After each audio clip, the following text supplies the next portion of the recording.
Welcome class, let's see the next topic, molecularity.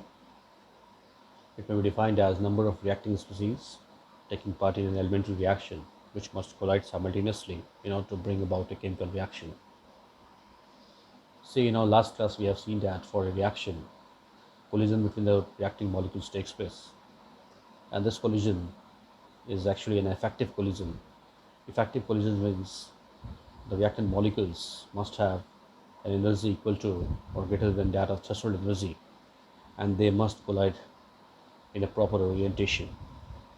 देखिए last class में हमने देखा था किसी भी रिएक्शन के लिए रिएक्टेंट मॉलिक्यूल्स के बीच में कोलिजन होना ज़रूरी है, और ये कोलिजन इफेक्टिव कोलिजन होना चाहिए, तभी रिएक्शन में कन्वर्ट होंगे।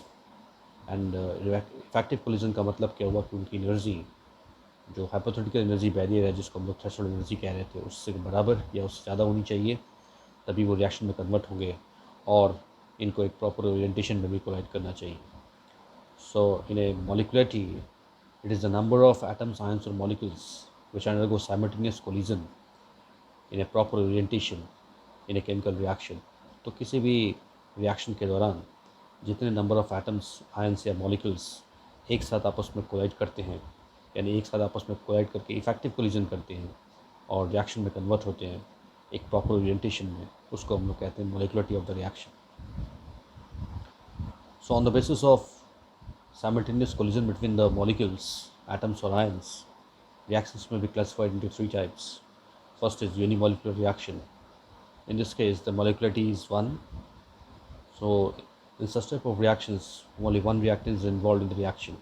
इस तरह के reactions में सिर्फ एक ही reactant involve होगा reaction में. देखिए for example, nitrite, ammonium nitrate. This converts into M2N2S2O. So in this case, only one reactant is involved in the reaction. So the molecularity of the reaction is 1. Second is bimolecular reactions. In such type of reactions, there is simultaneous collision between two atoms, ions or molecules, and the value of molecularity is 2. You see here in this case, there are two molecules of HI. It undergoes conversion to H2 and I2. It means that here the molecularity is 2, means here the two reactant molecules, they undergo simultaneous collision. Next is trimolecular reaction. The molecularity value is 3.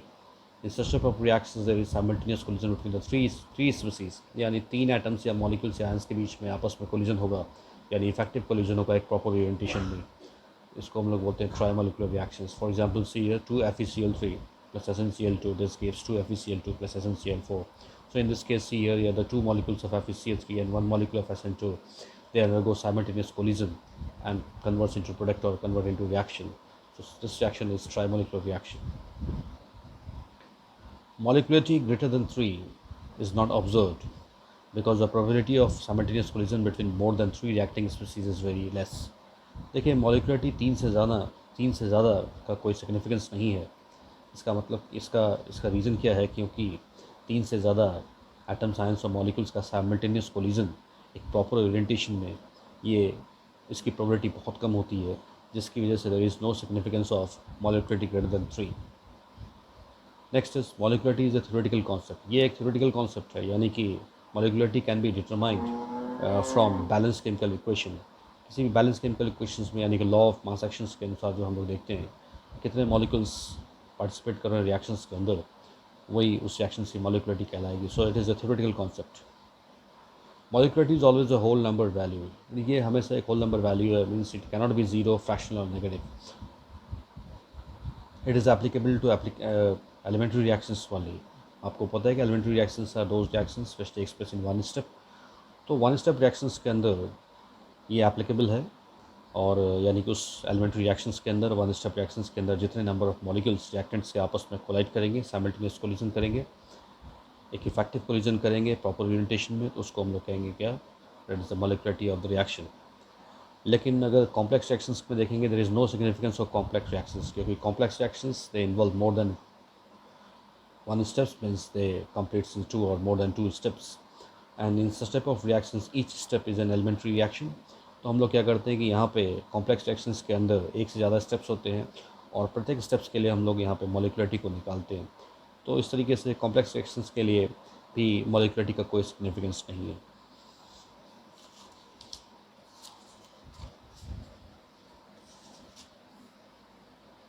Next, molecularity does not depends upon temperature, pressure etcetera. ये temperature या pressure के variations पे molecularity की value कोई भी changes नहीं आते हैं। So this is molecularity of reaction. Next is order of reaction. The sum of the powers raised to the concentration terms in the rate expression is known as order of reaction। देखिए, last class में हम लोगों ने rate expression देखा था। तो rate expression में हम लोग देखा था क्या कि, और ये एक रिलेशनशिप था किसके बीच में, रेट ऑफ रिएक्शन और जो रिएक्टेंट के कॉन्सेंट्रेशन टर्म्स, जो एक्सपेरिमेंटली डिटरमाइंड कॉन्सेंट्रेशन टर्म्स थे, यानी कि ऐसे कॉन्सेंट्रेशन टर्म्स जिसके ऊपर rate of reaction actually depend करता है।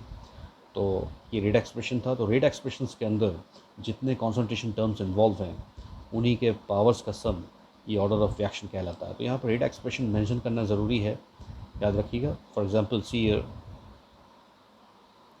for example, there is one rate expression for a reaction R is equal to K A to the power X and B to the power. This is rate expression for a reaction. So in this case, the order of reaction is the sum of the powers of the concentration terms. इनके जो powers हैं, इनके sum को हम लोग order of reactions कहते हैं। So here the order of reaction is X plus Y. The order of reaction may be zero, it may be whole number, fractional values, fraction भी हो सकता है, इवन नेगेटिव भी हो सकता है। नेगेटिव बहुत ही रेयर दिखेगा आपको, जहाँ पे इनहिबिटर्स का इस्तेमाल होता है। इनहिबिटर्स मीन्स विच का inhibits the reactions, which inhibits the activity of catalyst. So determined experimentally means it is an experimental concept. ये एक एक्सपेरिमेंटल कॉन्सेप्ट है, यानी कि एक बैलेंस केमिकल इक्वेशन से, यानी कि law of mass action apply करके आप इसको ऑर्डर ऑफ रिएक्शंस को नहीं कैलकुलेट कर सकते, नहीं डिटरमाइन कर सकते। हम लोग सिर्फ हमेशा रेट एक्सप्रेशंस के अंदर जितने कॉन्सेंट्रेशन टर्म्स इन्वॉल्व हैं उन्हीं का सम कहलाएगा ऑर्डर ऑफ रिएक्शन। मे और may not be equal to the molecularity, but in elementary reactions they are generally the same. देखिए, एलिमेंट्री रिएक्शंस के अंदर जो ऑर्डर ऑफ रिएक्शन और मॉलिक्युलरिटी का और मॉलिक्युलरिटी ऑफ द रिएक्शन, इसकी वैल्यू जनरली सेम होती है, क्योंकि in elementary reactions the law of mass action and the rate expressions are generally the same, right? Applicable to elementary as well as complex reactions, ये दोनों ही reactions के लिए applicable है। elementary reactions के लिए तो कोई दिक्कत ही नहीं है। elementary reactions में जो भी experimentally determined concentration terms होंगे जिसके ऊपर rate of reaction depend करेगा, उनके जो powers का sum होगा वो कहलाएगा order of reaction। complex reactions के अंदर क्योंकि एक से ज़्यादा steps हैं, तो जो स्लोएस्ट स्टेप है वही हमारा रेट डिटरमाइनिंग स्टेप होगा, और उसी में जितने कॉन्सेंट्रेशन टर्म्स इन्वॉल्व होंगे वही उस रिएक्शन का ऑर्डर ऑफ रिएक्शन कहलाएगा। For complex reactions the slowest step is the rate determining step, ठीक है। And order of reaction, the value of order of reaction can change with the conditions such as pressure and temperature. देखिए, molecularity में ये change नहीं आ रहा था, लेकिन यहाँ पे चेंजेस आएंगे। For example, say decomposition of ammonia on tungsten is zero order reaction, whereas on hot tungsten is the first order reaction. देखिए, same reaction decomposition of ammonia अगर आप टंगस्टन के सरफेस पे कराते हैं तो ये एक जीरो ऑर्डर रिएक्शन होगा, लेकिन अगर उसी चीज़ को अगर हॉट टंगस्टन पे कराते हैं तो it is a first order reaction. So it changes with the change in value of temperature.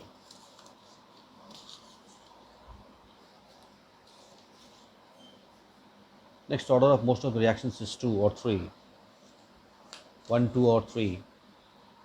And reactions of higher order are rare. तो यहाँ पे भी देखिए, जो हायर ऑर्डर रिएक्शंस हैं वो भी बहुत रेयर होते हैं, क्योंकि सेम वही रीज़न है, क्योंकि एक साथ साइमल्टेनियस कोलिजन 3 से ज़्यादा एटम्स, मॉलिक्यूल्स या आयंस का, ये बहुत ही रेयर होता है, जिसकी वजह से higher order reactions are also very rare. See some general expressions of order of reactions. Let we have a reaction, x mole of A reacts with y moles of B and z moles of C, this gives products. अगर ये reaction zero order reaction है, for zero order reactions rate is equal to K A to the power 0, B to the power 0, C to the power 0। तो zero order reactions के अंदर rate of reaction किसी भी concentration terms पर depend नहीं करता है, and such type of reactions rate of reaction is equal to rate constant, और रेट कांस्टेंट के बराबर होता है। In first order reactions rate of reaction depends on only one concentration term, सिर्फ एक कॉन्सेंट्रेशन टर्म्स पर डिपेंड करता है। तो इस रिएक्शंस के लिए हम लोग लिख सकते हैं कि rate it depends upon the 1 mole of reactant A, or we can say it depends upon the 1 mole of reactant B, or it may depends upon the 1 mole of reactant C. So this is first order reaction, means it depends upon one concentration terms. Second is for second order reaction, here the rate of reaction depends on two concentration terms. यहाँ पे दो concentration terms पे rate of reaction depend करेगा। Say the general expression is R is equal to K proportionality constant, molar concentration of A into molar concentration of B, or it may be also expressed as R is equal to K A to the power 2 means it depends upon the 2 moles of reactant A, or it may depends upon the 1 mole of reactant A and 1 mole of reactant C, means it is first order with respect to A and first order with respect to C. Here also it is the first order with respect to A and first order with respect to B. Here it is second order with respect to A. Next, for third order reaction, here it is first order with respect to A, first order with respect to B, first order with respect to C. So in such of reactions there are 3 concentration terms involved in the reaction. और यहाँ पे देखिए इन सब का सम करेंगे अगर आप तो 1 + 1 + 1 यानी 3 means it is a third order reaction. So overall this is a third order reaction, or it may be also be expressed as K. So R is equal to K. It is first order with respect to A, means it depends on only 1 mole of A, and it is second order with respect to B, means it depends upon 2 moles of reactant B. So the sum of their powers is 1 + 2 means 3. So overall this is third order reaction. Or it may also be dependent, that is it expressed as R is equal to K, C to the power 3, means it depends upon the 3 moles of concentration of C, means it is a third order reaction, means it is third order with respect to C. So this is general expression of order of reaction. इसको अभी हम लोग detail में देखेंगे, बहुत detail में देखेंगे हम लोग फर्स्ट ऑर्डर और जीरो ऑर्डर रिएक्शंस को, थोड़ा सा जनरल बाकी रिएक्शंस को भी देखेंगे जो आपके सिलेबस के अंदर है. Next is order of reaction with respect to reactant taken in excess is consider to be zero. ऐसा कोई भी रिएक्शन जो रिएक्शन के दौरान एक्सेस में लिया गया हो, जनरली हम देखेंगे वाटर वो हमेशा एक्सेस में लिया जाता है, और या फिर अगर कोई भी ऐसा रिएक्टिंग सब्सटेंस है जो एक्सेस में लिया गया है, वो मेंशन किया गया है, तो order of reaction with respect to that reactant is consider to be zero. तो ऑर्डर ऑफ रिएक्शन उसके रेस्पेक्ट में जीरो कंसिडर किया जाता है. For example see here the hydrolysis of cane sugar, ये केन शुगर की हाइड्रोलिसिस हम लोग कर रहे हैं, and there is formation of fructose and glucose. In this case see here it is first order with respect to the glucose or sucrose, and zero order with respect to water, means it means that here the rate of reaction does not depend upon the concentration of H2O, because here water is taken in excess. So this is order of all about the order of reaction and the molecularity of the reaction. So ये आपके board exams के लिए important है, इस पर general questions बनते हैं, और बोर्ड एग्जाम्स में आपके इनके बीच में डिफरेंस पूछा जाता है molecularity and order of reactions के बीच में, और छोटे छोटे क्वेश्चंस, कुछ फैक्ट बेस्ड क्वेश्चंस बनेंगे, कुछ कॉन्सेप्ट बेस्ड क्वेश्चंस बनेंगे. तो नेक्स्ट वीडियो में हम लोग कुछ क्वेश्चंस सॉल्व करते हैं.